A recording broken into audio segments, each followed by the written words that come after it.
Remue ménage. Remue ménage.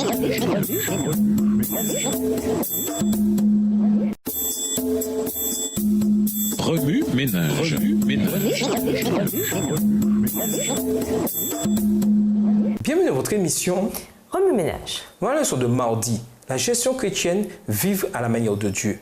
Lisons Malachie 3, verset 10. Malachie 3, le verset 10. Apportez à la maison du trésor toutes les dîmes, afin qu'il y ait de la nourriture dans ma maison. Mettez-moi de la sorte à l'épreuve, dit l'Éternel des armées, et vous verrez si je n'ouvre pas pour vous les écluses des cieux, si je ne répands pas sur vous la bénédiction en abondance. La gestion chrétienne, dit-on, nous enseigne à vivre conformément à la volonté de Dieu pour nous. Un chant populaire pour enfants commence ainsi. Jésus m'aime, je le sais, car la Bible me le dit. Selon moi, l'économie se fonde sur l'amour de Jésus par la foi en la fiabilité de la Bible, qui m'informe que Jésus m'aime. Un soir, dans les années 1950, Mandrake, 8 ans, s'assit à côté de son père dans la véranda de leur maison de campagne en Jamaïque. Le jeune garçon se mit à chanter. « Jésus m'aime, je le sais, car la Bible me le dit. » Soudain, son père l'arrêta et, de but en blanc, lui demanda « Comment sais-tu que Jésus t'aime ?» « La Bible me le dit, répondit Mandrake sans hésiter. « Très bien, la Bible dit aussi que tu devrais donner la dîme.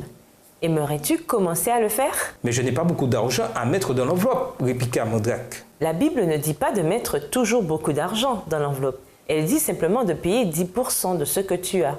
Donc, tu gagnes 1 shilling, 12 pence impériaux, tu paies 1 sou pour la dîme. Mandrake écoutait très attentivement. « Comprends-tu cela ?» lui demanda son père. « Oui, papa. Puisque j'aime Jésus, chaque fois que je gagnerai de l'argent, je mettrai ma dîme dans l'enveloppe et je la déposerai dans le panier à l'église. » Aujourd'hui, Mandrake est un professionnel. Il est toujours fidèle pour rendre sa dîme. Il a dit que ça n'a pas toujours été facile, particulièrement lorsqu'il étudiait dans un pays étranger. Mais étant sûr que Jésus l'aimait, il devait aimer Jésus et faire sa volonté. J'avais l'assurance que Dieu tiendrait sa promesse de Malachie 3, verset 10. Et il l'a fait. Je n'ai jamais manqué d'argent. Il ajoute, dans les temps difficiles, je me disciplinais. Je ne dépensais que pour le strict nécessaire. C'est ainsi que j'ai optimisé les 90% qui me restaient après le paiement de la dîme. J'ai eu suffisamment pour épargner et investir sagement.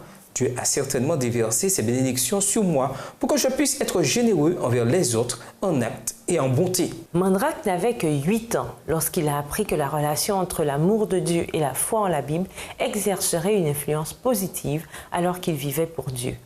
Combien de jeunes enfants dans nos églises sont conscients qu'il faudrait donner une offrande parce qu'ils aiment Dieu? Combien savent que la gestion chrétienne leur enseigne comment vivre en harmonie avec ce que Dieu désire pour eux? Remue ménage, quelle est la relation entre la façon dont vous menez votre vie et votre amour pour Dieu et votre foi en lui? Quel style de vie prédominant caractérise ceux qui croulent sous les dettes?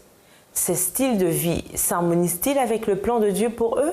Selon vous, serait-il efficace d'établir un plan pour aider les jeunes ou les enfants de votre Église à comprendre que l'amour et la foi sont les forces qui nous motivent lorsque nous donnons nos offrandes? Au revoir. Et à demain si Dieu veut. Remue ménage.